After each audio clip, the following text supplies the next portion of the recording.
if you look at me, I'm not ergonomically set up because I'm distracted. I'm looking around. I got the dog sitting there and he's not even typing. I mean, that's get a benefit. If we can teach that, it'd be great.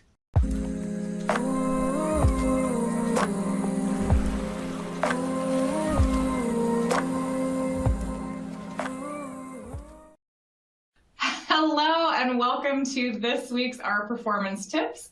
My name is Jessica Morgan and I will be your host today. We are joined today by Joe Estey Jr., where he will be discussing home office ergonomics. Before we begin, I want to go over a little bit of the On24 console. For those of you who have never joined us for our weekly check-ins, many of the boxes on this console can be minimized or moved around, so feel free to explore the various apps that we have available here. Make this event and console look exactly the way you want it. Don't forget to download any of the recommended materials in the resource panel. And if you minimize something and want to get it back, there is a frame at the very bottom that will allow you to open up any of the items that you have already closed. So without further ado, I'd like to welcome Joe Estey Jr. today. All right, thank you, Jessica, and welcome everyone. As Jessica said, this is about home office ergonomics. We're going to go through in detail some more pieces, but ergonomics in general. So what is ergonomics? What it means is it means fitting a job to a person. And so when you think about that, it's not just office workers. We're going to go through office workers because that's what I'm doing right now. And a lot of us in this last year were pushed into working from our homes. So it's not just related to office workers, though. If you go back to your job and maybe you didn't leave in the last year, maybe you work with tools, maybe you're an essential personnel that wasn't able to leave, anything from material handling, heavy lifting, twisting, operating equipment, all those things deal with ergonomics. And on your site, and I put as an effective program, you will have people like an industrial hygienist or an industrial safety specialist, a safety officer. You have those people at work. And so those people help you do those jobs effectively by looking at your ergonomics. We don't have that at home unless somebody in your house is a safety officer. And so when this happened, all of us decided to build our offices in our house and build studios, and that's great. But did we think about how we're sitting, how we're standing, how we're working? And a lot of us didn't, including me. It was a change, things were new, and so we had to kind of look back and go, well, what are we doing? How do we actually use ergonomics? And so why is that important? Work-related musculoskeletal disorders, or MSDs, I'm going to say the acronym most of the time because it's really hard to pronounce that altogether. They're among the most frequently reported causes of lost or restricted work time. And that's significant. And then if you look at the second bullet, 30%, that's what it's counted for. All worker injuries in illness cases, 30% of those are MSDs. That's huge because you don't think about it. It's something that, you know, if you go out and use a saw or you have something that has a quick injury, you know, put your hand on a burner, you get that. But these ones, you work and you don't think about it. Your hand doesn't hurt immediately. Your back doesn't hurt immediately. So when you're sitting here working, next thing you know, you're stretching, trying to get your back all set. That's a sign. Those are cues that something's wrong. And if it keeps going, next thing you know, you got an MSD. You got one of those disorders, one of those injuries. And I'm just showing this chart. It shows from 2011 to 2018. It has gone down a little bit, and that's a good thing. We always want these types of injuries and illnesses to go down, but still significant. 2018 was the most recent. It's still a big number of injuries. And so one part about fixing that is ergonomics. Like I said, fitting a job to a person. So I want to show you an example, or two examples, if you will.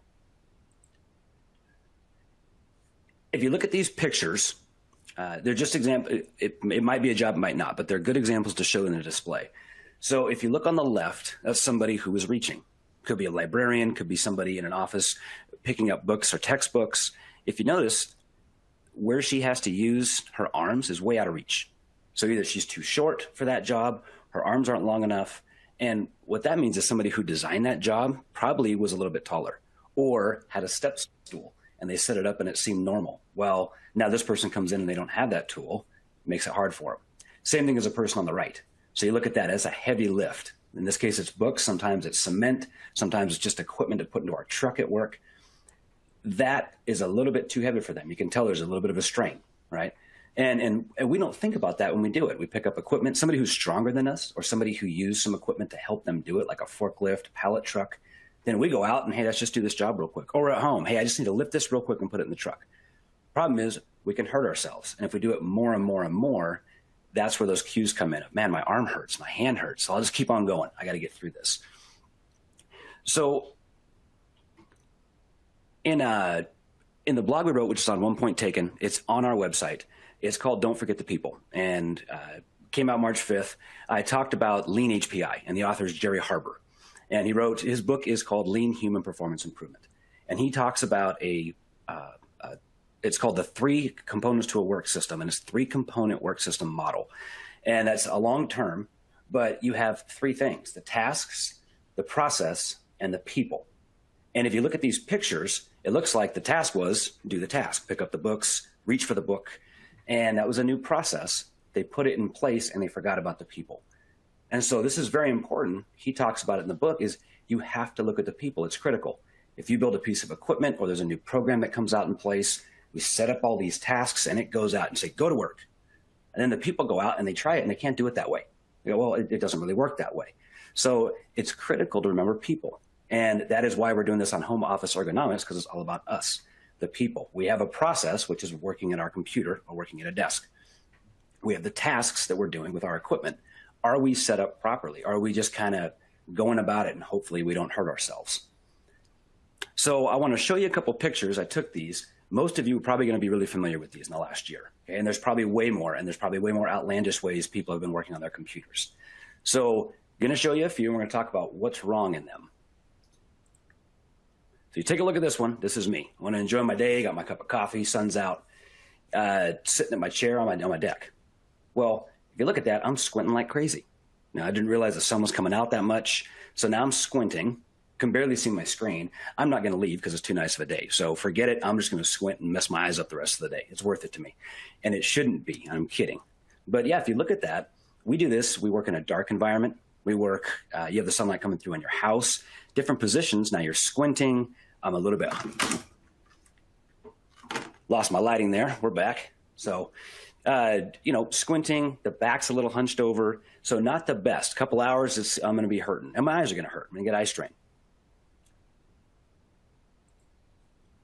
So this one, I want to sit in my kitchen, get away from the office for a minute, take a break. A lot of people I know do this. They're in their living room because they have a TV up on that, say, the other side of the room. They want to watch the news in the morning and work.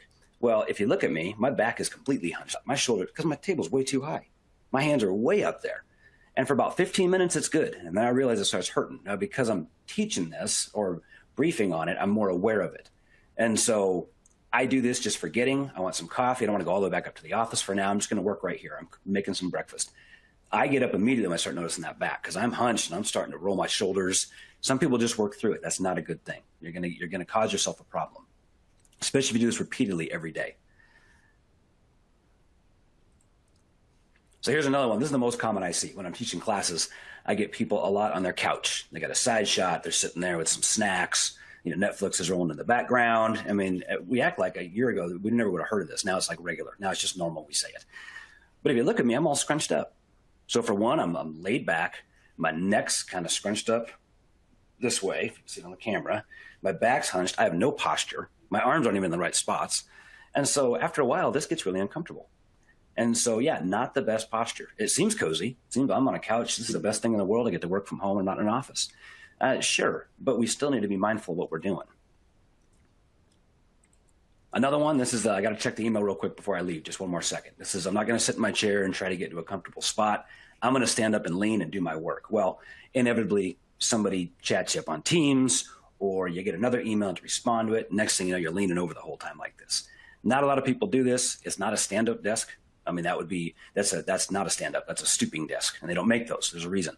So this one's hard too. That is a whole body thing going on. I got my knee bent. I'm in a very bad posture. This is another one I see a lot. People are on their beds. And so I don't know how that's comfortable. I never could. I didn't even try that when this all started. Some people do it for 4 hours in the class I teach. I don't know how they do it. My guess is probably after it, they're a little bit uncomfortable. And so sitting on that bed sideways, my elbow's all weird. I'm not typing like that. And you got the weird mouse pad on the laptop. I don't know why they still have those as a side note, but I can't move my fingers around on that. I couldn't use a mouse on the bed. And so usually if I were to do this, and my guess is other people do this, eventually I'm taking a break. Like I'm cozy, I'm on my bed. Next thing I know, I'm on a break indefinitely, right? That day is gone. So I'm taking a little sleep. And so definitely a bad posture way. Those are a few examples. This one's not directly related to ergonomics. Could be a little bit, but I guarantee you this is the most common thing that a lot of us are going through. This is the absolute distractions right here. So I'm in my office, thought it was the best thing in the world last year, got comfortable. Next thing I know, my dog's on the screen staring at the beach, wanting to be there. My kid's pointing at the beach, and they're all in this environment with me, right? This happens to all of us. We got kids running by, dogs running by. Well, not ergonomic, right? This is a distraction for one. But I'm still, if you look at me, I'm not ergonomically set up because I'm distracted. I'm looking around. I got the dog sitting there and he's not even typing. I mean, get a benefit. If we can teach that, it'd be great. So that scene right there is one of the most common, not so much ergonomics, more of showing you, hey, this is what you're going through every day, just like us. So those are the bad postures. There's probably a lot more that you can think of. When you're done with this and you go back to work in your office, which it might be your regular office, talk to your IH or safety professional, get an ergonomic evaluation, and we're going to go through that. But at your home, you don't have much of that option. So definitely start thinking about how you're sitting. What am I doing? If I'm here for an hour, 4 hours, 8 hours, doesn't matter. How am I sitting? Do I have the right equipment? I want to show you a video real quick, and this is more the solution on the ergonomic evaluation.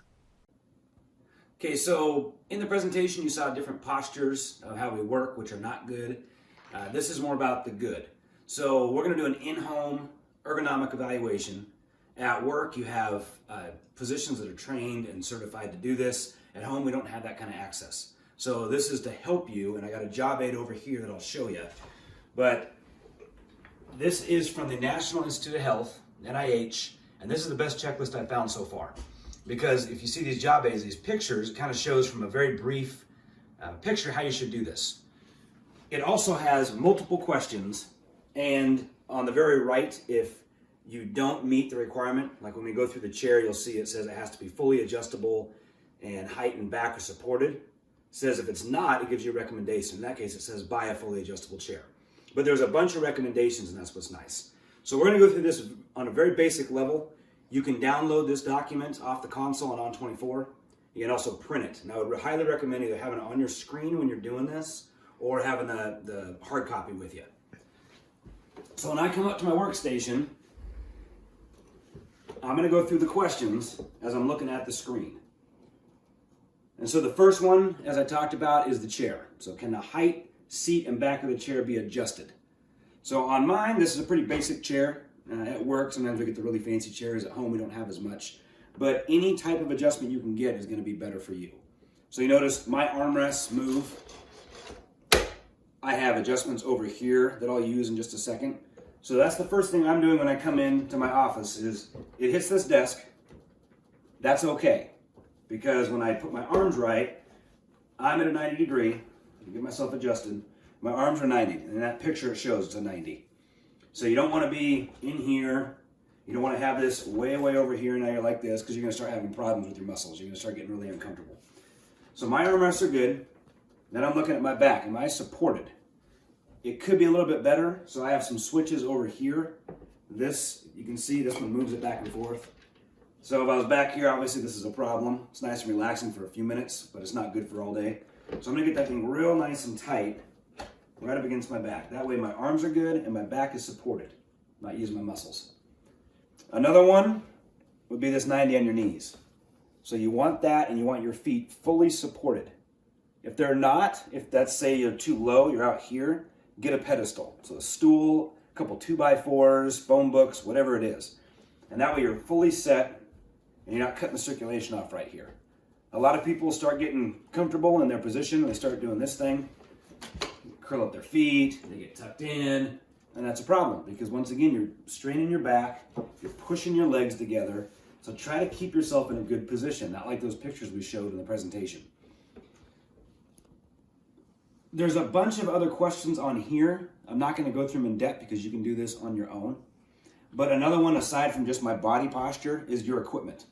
And if you look up on the internet, you'll see a bunch of different graphs that show your workable area, so what's in reach, a semi-workable area, and a non-workable area. That's important because I want all my stuff within reach. So right now, I can get to my mouse, I'm in reach. I can get to my microphone and pull it next to me and use it. I can grab my headphones. they're within reach, and put those on. And then when I'm done, see, I can move this back. I don't want this way over here because then I'm constantly twisting, bringing it back, twisting. Now I'm doing a lot to my back again. Keeping my headphones right here. So I'm keeping all my equipment, which a lot of us have a lot of equipment now because we're working a lot of documents, procedures, whatever it may be. Keep that stuff well within a reach while you're using it, and then move it over somewhere you don't need it. So I would highly recommend downloading this guide, using it on your computer from On24 or having a hard copy, and going through it. You can go through it daily if you have different people sitting at the desk, different people working in your home. So take a look at that and use it as you see fit. Yeah, and so we didn't mention it prior, but it was mentioned in that video. So you'll see on that console, bottom right, I believe it still is, Jess. I know they did some updates on On24. So that document's there. And so it's a great ergonomic evaluation in lieu of you having a professional do it. So any help is better when you're in your home. So, and that's what I have other than that video realizing I need longer jeans. So Jess, back to you. See if we have any questions. Well, longer jeans, and I'm surprised you mentioned phone books. I mean, I don't think I've received a new phone book at my front door in quite some time. So, yeah, I still get phone books. Ours is like 12 pages long. So 12 pages long. Good Lord. That's about it. All right. So it looks like I did have one question come in. The person wants to know, what is a good time to take a break from sitting at our desk? Okay, so yeah, as far as a break goes, and if you've been in any training class, they use the same system, and it's for every 50 minutes, take a 10 to 15 minute break. They do that for multiple reasons. That's because they need the students to get up, the instructor needs a break. Same thing in your office. So about every 45 to 50 minutes, I'm taking a break. This is not taking a break and getting on my phone at the same desk. That's not a break, so don't do that. Get up, walk around, dust something, go outside. Is truly getting your muscles moving because you're in the same static posture for 50 minutes. It's a long time. Sometimes longer if the instructor's not giving you breaks or if you're locked into a job. Try to do that. The other piece that I actually didn't discuss, but it's important, I had an IH tell me one time they used a 20-20-20 rule. And this deals with the breaks. So not only on the 50 minutes, you take a break for 10 minutes, but every 20 minutes, you want to look away at something 20 feet away for 20 seconds. And that's important because it's the eyes. And we're not just talking about the body again with those breaks. We're talking about your eyes. You're locked into this screen. You're looking a little long. Like me in the daylight, sometimes you're strained. I want to look away. So about every 20 minutes, I look about 20 feet away. And you can measure it out, get close. But for 20 seconds. So 20, 20, 20. A cool part, which is almost a peer check in human performance improvement terms, is there's apps out there. One's called the I app. There's a few other ones. You can actually set that, and that will time that 20 minutes for you. So you set it, you start work at 20, it'll pop an alarm, and that way you look away for 20 feet for 20 seconds. So if you can't remember, it's hard for us. We get distracted, or we get really focused on the job and forget about that. At least that little phone peer check, it'll be your little peer and check and go, hey, you taking a break lately? So a pretty cool idea. Hopefully that answers the question. No, that was a great idea. In fact, that tends to work with that distraction principle that says work 20 minutes super focused and then take a break. Yeah, I think that would be a good addition to that 20-20-20 rule. So thank you. I don't see any other questions that have come in. A reminder for everyone that we do offer these Our Performance tips regularly throughout the month.